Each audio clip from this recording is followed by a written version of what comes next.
என்னுடைய வணக்கம்.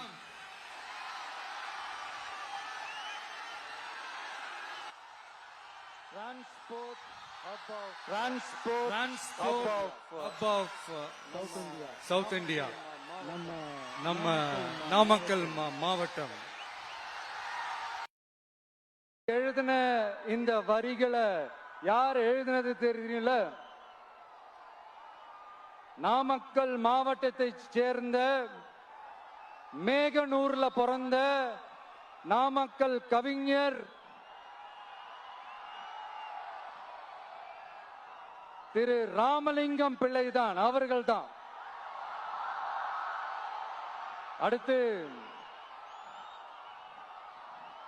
தமிழ்நாட்டு மக்களுக்கு இந்த இடஒதுக்கீடு உரிமையா வழங்கினதும் இதே நாமக்கல் மாவட்டத்தை சேர்ந்த திருச்செங்கோடு பகுதியில இருக்கிற ஒருத்தர் தான்.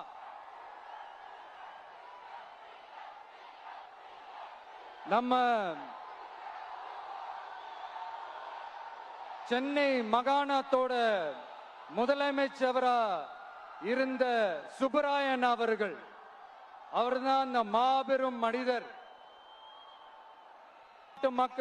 மக்களுக்கு இடஒதுக்கீடு உரிமைய வழங்கினதுல இவருக்கு மிகப்பெரிய ஒரு பங்கு ஒன்று இருக்கு.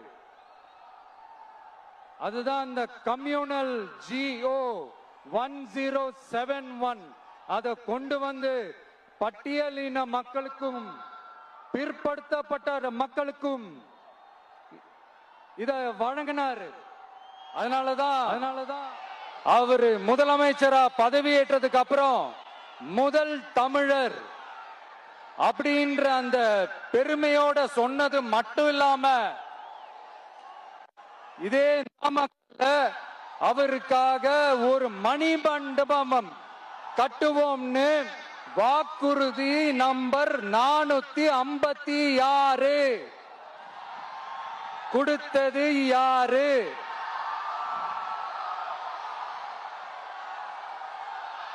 சொன்னாங்களே, செஞ்சாங்களா? அதாவது ஒரு படத்துல நம்ம வடிவேல் சார் இந்த எம்டி பாக்கெட் எடுத்து இப்படி காட்டுவார் தெரியுமா?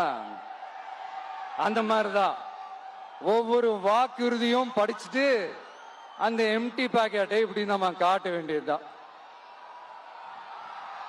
இப்ப நம்ம அந்த நாமக்கல் மாவட்டத்துல வாக்குறுதிகளா அது செய்வோம் இது செய்வோம்னு நிறைய சொன்னாங்களே, அதுல ஒரு சின்ன லிஸ்ட் மட்டும் இப்ப நம்ம பார்ப்போம்.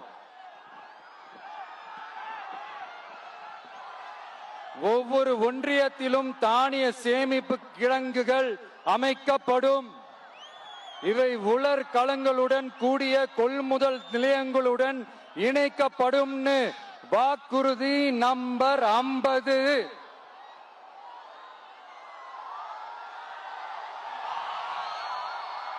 கொப்பரை தேங்காயை தமிழக அரசே கொள்முதல் செய்யும்.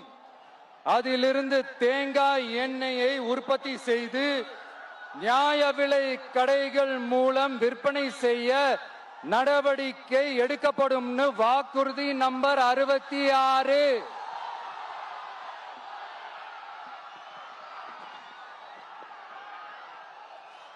நியாய விலை கடைகளில் நாட்டு சர்க்கரை, வெல்லம் ஆகியவற்றை விநியோகம் செய்ய நடவடிக்கை எடுக்கப்படும். வாக்குறுதி நம்பர் 68. அரசு ஊழியர்கள் மற்றும் ஆசிரியர்களுக்கு மட்டும் இல்ல, போக்குவரத்து ஊழியர்களுக்கும் பழைய ஓய்வூதிய திட்டம் செயல்படுத்தப்படும். வாக்குறுதி நம்பர் 152. இதெல்லாம் சொன்னாங்களே, செஞ்சாங்களா? இப்ப நம்ம நாமக்கல் மாவட்டத்துக்கு வருவோம். ஒரு நாளைக்கு 5 கோடி முட்டைகள் உற்பத்தி செய்யப்பட்டு உலகம் முழுவதும் ஏற்றுமதியாகிற இந்த நாமக்கல் மாவட்டத்தில் அந்த முட்டைகள் வீணாகாம பாதுகாப்பா வைக்க முட்டை சேமிப்பு கிடங்குகள் அமைக்கணும்ன்ற அந்த கோரிக்கையும், பாக்டீரியா மற்றும் வைரலாஜிக்கல் பரிசோதனையை மேற்கொள்ள ஆராய்ச்சி மையம் அமைக்கணும்ன்ற கோரிக்கையும் பல ஆண்டுகளா இருக்கு. ஆனா அதை இதுவரைக்கும் ஆண்ட கட்சிகளும் சரி, இப்ப ஆளும் கட்சிகளும் சரி, அத பத்தி கொஞ்சம் கூட யோசிக்கவே இல்லை. அப்புறம் திமுக எம்எல்ஏவுக்கு சொந்தமான ஒரு மருத்துவ கல்லூரியில் நடைபெற்ற கிட்னி திருட்டு, அதுதான் நாடறிஞ்ச விஷயமாச்சு. அத நான் திருச்சியிலே பேசியிருந்தேன். ஆனா அதுல நம்ம நாமக்கலை சேர்ந்தவங்க தான் அதிகமா பாதிக்கப்பட்டிருக்கிறதா சொல்றாங்க. அதிலும் குறிப்பா விசைத்தறியில் பணிபுரியும் ஏழை பெண்களை குறிவைத்து அந்த கிட்னி திருட்டு நடந்திருக்குன்னு சொல்றாங்க.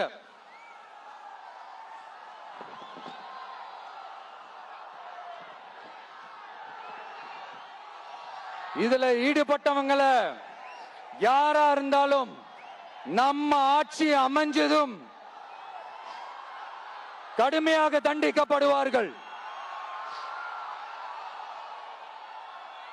இந்த கிட்னி திருட்டுக்கு ஆரம்பம் எங்க இருக்குன்னு பாத்தீங்கன்னா கந்துவட்டி கொடுமையில இருக்கு. அதாவது விசைத்தறி தொழிலாளர்களோட வாழ்க்கை தரத்தையும் பொருளாதாரத்தையும் இந்த ஏமாற்று மாடல் திமுக அரசு மேம்படுத்தாத காரணத்தால அவங்க கிட்னி விற்கிற அளவுக்கு தள்ளப்பட்டிருக்கிறாங்க. இது எவ்வளவு பெரிய ஒரு கொடுமை! விசை தொழிலாளர்களோட வாழ்க்கை தரத்தையும் பொருளாதாரத்தையும் மேம்படுத்த தேவையான தீர்வுகளை யோசிச்சு உறுதியா எங்க தேர்தல் அறிக்கையில சொல்வோம்.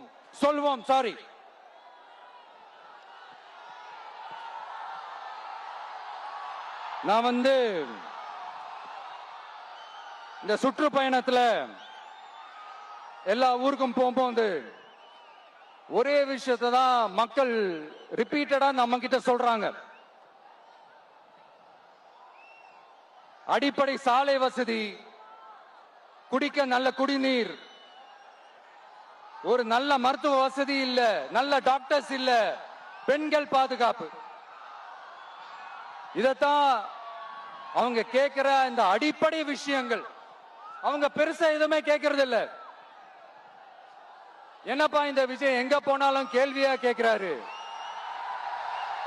இவர் வந்தா என்ன செய்வாருன்னு கேட்டதுக்கு 2 இடத்துல அதுக்கான விளக்கத்தை ஒண்ணு சொன்னோம்.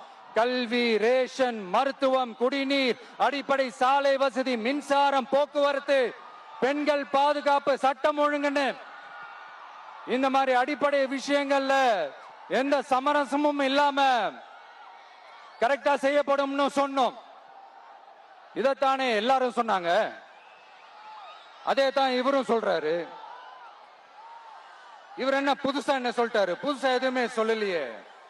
ஐயா, அரசியல் மேதைகளே, பெரியவங்களே, ஒரு மனுஷனுக்கு சாப்பிடறதுக்கு நல்ல சோறு, படிக்கிறதுக்கு நல்ல கல்வி, குடிக்கிறதுக்கு நல்ல குடிநீர், அவனை பார்த்துக்கிறதுக்கு நல்ல மருத்துவ வசதி, வேணுங்கிற இடத்துக்கு போயிட்டு வர்றதுக்கு நல்ல போக்குவரத்து, அதுக்கான சாலை வசதி, பாதுகாப்பான ஒரு வாழ்க்கை, இதுதானே ஒரு மனுஷனுக்கு அடிப்படை தேவை. இன்னைக்கும் இது நம்ம எல்லாருக்கும் இது தேவைதானே. அப்புறம் அதை சரியா செய்வோம்னு சொல்றது தானே சரி. அதனாலதான் சொன்னோம், எது நடைக்கு சாத்தியமோ, எது உண்மையோ அதை மட்டும் தான் சொல்லுவோம், அதை மட்டும் தான் செய்வோம். இந்த திமுக மாதிரி பொய்யான வாக்குறுதிகளை எப்பவுமே கொடுக்க மாட்டோம். புதுசா சொல்லுங்கன்னா என்னத்த சொல்றது எனக்கு புரியலையே. என்னத்த புதுசா சொல்ற?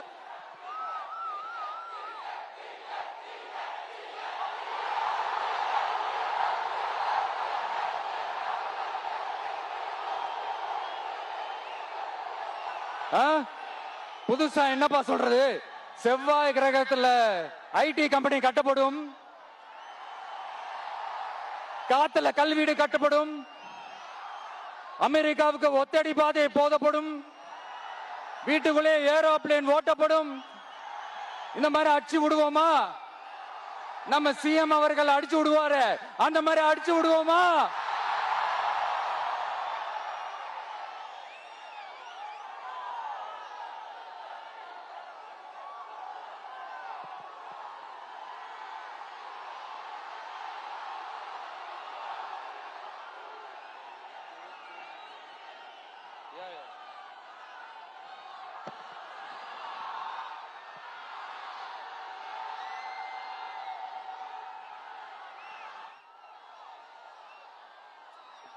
நான் ஏற்கனவே சொன்னதை தான் இங்க நான் திரும்பவும் சொல்றேன். ஒண்ணு, இந்த பாசிச பாஜக அரசோட எப்பவுமே நாங்க ஒத்து போக மாட்டோம். ஒண்ணு. ரெண்டாவது, இந்த திமுக அரசு மாதிரி அண்டர் கிரவுண்ட் டீலிங், மறைமுக உறவுக்காரர்களா இந்த பாஜகவோட எப்பவுமே நாம இருக்க மாட்டோம். ரெண்டு. மூணாவது, மூச்சுக்கு முன்னொரு தடவை அம்மா அம்மா அம்மான்னு சொல்லிக்கிட்டு ஜெயலலிதா மேடம் சொன்ன அந்த விஷயத்தை டோட்டலா மறந்துட்டு ஒரு பொருந்தா கூட்டணியா ஒரு கூட்டணியை ஒண்ணு அமைச்சுக்கிட்டு கேட்டா தமிழ்நாட்டோட நலனுக்காக இந்த பாஜகவோட கூட்டணி வச்சிருக்கோம்னு சொல்லிக்கிறாங்களே, அவங்கள மாதிரியும் நாம இருக்க மாட்டோம். இல்ல, நான் தெரியாம தான் கேக்குறேன். இந்த பாஜக அரசு தமிழ்நாட்டுக்கு என்ன செஞ்சுட்டாங்க? நீட்டை ஒழிச்சிட்டாங்களா? கல்விக்கு தேவையான அந்த நிதியை முழுசா கொடுத்துட்டாங்களா? இல்ல, தமிழ்நாட்டுக்கு தேவையான எல்லா விஷயங்களையும் தான் சரியா செஞ்சிட்டாங்களா? அப்புறம் எதுக்காக இந்த சந்தர்ப்பவாத கூட்டணின்னு நான் கேட்கல.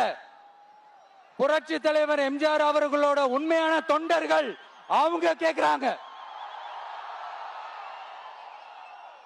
சரிப்பா, அவங்க கூட்டு பொரியல் அப்பளம்னு எதையாவது கிண்டிக்கிட்டோம், நமக்கு எதுக்கு? மக்களே, இன்னொரு முக்கியமான விஷயம், இத கவனமா கேளுங்க. அதிமுக பாஜக நேரடி ஒரு உறவுக்காரர்கள்னு எல்லாருக்குமே தெரியும். அவங்களோட கூட்டணி மேல மக்களுக்கு எந்த ஒரு நம்பிக்கையும் இல்லைன்னு எல்லாருக்குமே தெரியும். ஆனா அட் த சேம் டைம் இந்த திமுக குடும்பம் இந்த பாஜகவோட அண்டர் கிரவுண்ட் டீலிங், மறைமுக உறவுக்காரர்களா இருக்காங்கன்றது தயவு செஞ்சு மறந்துடாதீங்க. வரப்போற தேர்தல்ல, அடுத்த வருஷம் வரப்போற தேர்தல்ல நீங்க திமுகவுக்கு ஓட்டு போட்டீங்கன்னா அது பாஜகவுக்கு ஓட்டு போட்ட மாதிரி.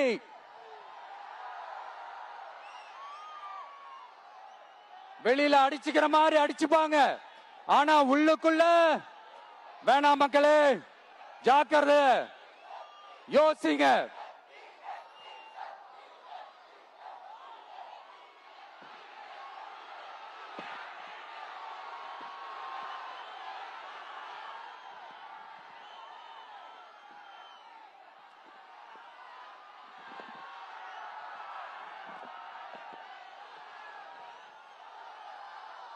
அதனாலதான் மறுபடியும் சொல்றேன், திரும்பவும் சொல்றேன், 2026 ஒண்ணு, இன்னொன்னு, ஒண்ணு, இன்னொன்னு. அதாவது ஒண்ணு, மாபெரும் மக்கள் சக்தி கொண்ட எளியோரின் குரலா இருக்கிற களத்துல இருக்கிற டிவிக்கு, இன்னொன்னு கொள்கை என்ற பேர்ல மக்களை ஏமாத்திக்கிட்டு கொள்ளையடிச்சுக்கிட்டு தமிழ்நாட்டை ஏமாத்துற இந்த டிஎம்கே. இந்த ரெண்டு பேருக்கு நடுவுல தான்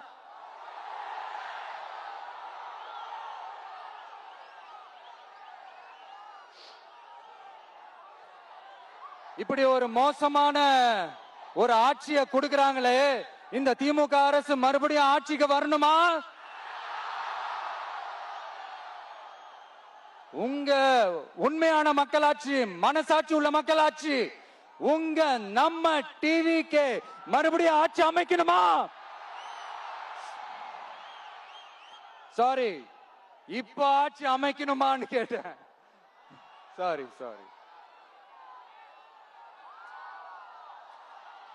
நண்பா, நண்பி, தோழா, தோழி, என் மேல இவ்வளவு நம்பிக்கை வச்சிருக்கிறீங்களா? என்ன இவ்வளவு நம்புறீங்களா?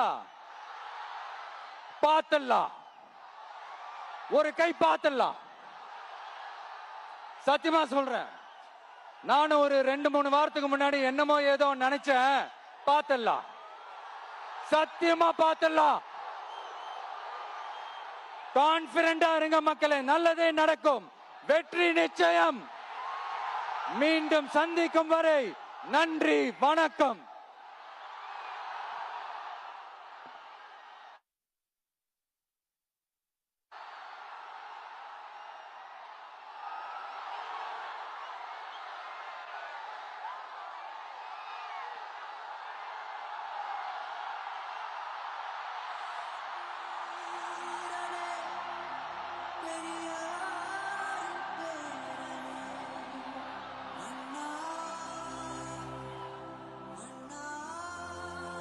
ஆரம்பத்துல பேசும்போது சாரி, எனக்கும் அந்த மைக்குக்கும் ஒரு மாதிரி ரொம்ப டிஃபரன்ஸா கேட்டுட்டு இருந்தது.